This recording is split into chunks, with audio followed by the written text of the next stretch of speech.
in the heart of the ruined city, where crumbled buildings stood like the bones of long-forgotten giants, a single creature moved among the rubble. Her name was Ember, a small gray cat with amber eyes that gleamed in the twilight. She had been born in the city before the world fell apart, before the fires and the storms that ripped it to shreds. Now, she was the last heartbeat left. Ember wandered the streets as if the city still lived. She padded through broken alleyways, slipping beneath rusted cars and between cracked walls, her fur brushing against the jagged remnants of a place once filled with life. The people were gone, their voices now just whispers in the wind. But Ember remembered them.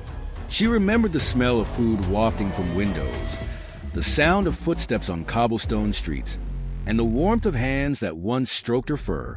At night, she returned to her old home, or what was left of it. The roof had collapsed, and the walls leaned as if tired of holding on. But beneath the broken table in what was once a kitchen, Ember curled up in a nest of blankets she had dragged there, remnants of the life she knew. One evening, as the moon hung low and silver in the sky, Ember heard something strange, a sound that did not belong to the empty city. It was faint at first, a soft shuffle, like footsteps. Her ears perked and her eyes sharpened. She moved toward the noise, her movements silent and swift. Through the ruins, she tracked the sound until she reached an old square, where a fountain once bubbled but now lay dry and cracked. There, among the shadows, stood a figure. It wasn't like the others Ember had seen after the fall. Stray scavengers or the wild animals that roamed the desolation. This figure was human, or at least it had been. The man stood still, his clothes tattered, his face hidden beneath a hood. His hands, trembling, reached out as if feeling for something lost. Ember watched him, cautious but curious. She moved closer, her paws silent on the stone. The man turned slowly, his eyes sunken and hollow.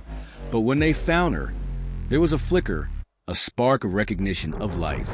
He knelt down, weak and weary, and extended a hand toward her. For a moment, Ember hesitated. The city had taught her to be wary, to avoid those who wandered its ruins. But something in the way the man looked at her, the way his hand trembled, reminded her of the people before the world had ended. With a soft purr, she stepped forward, her small body brushing against his hand. His fingers, rough and cold, gently stroked her fur.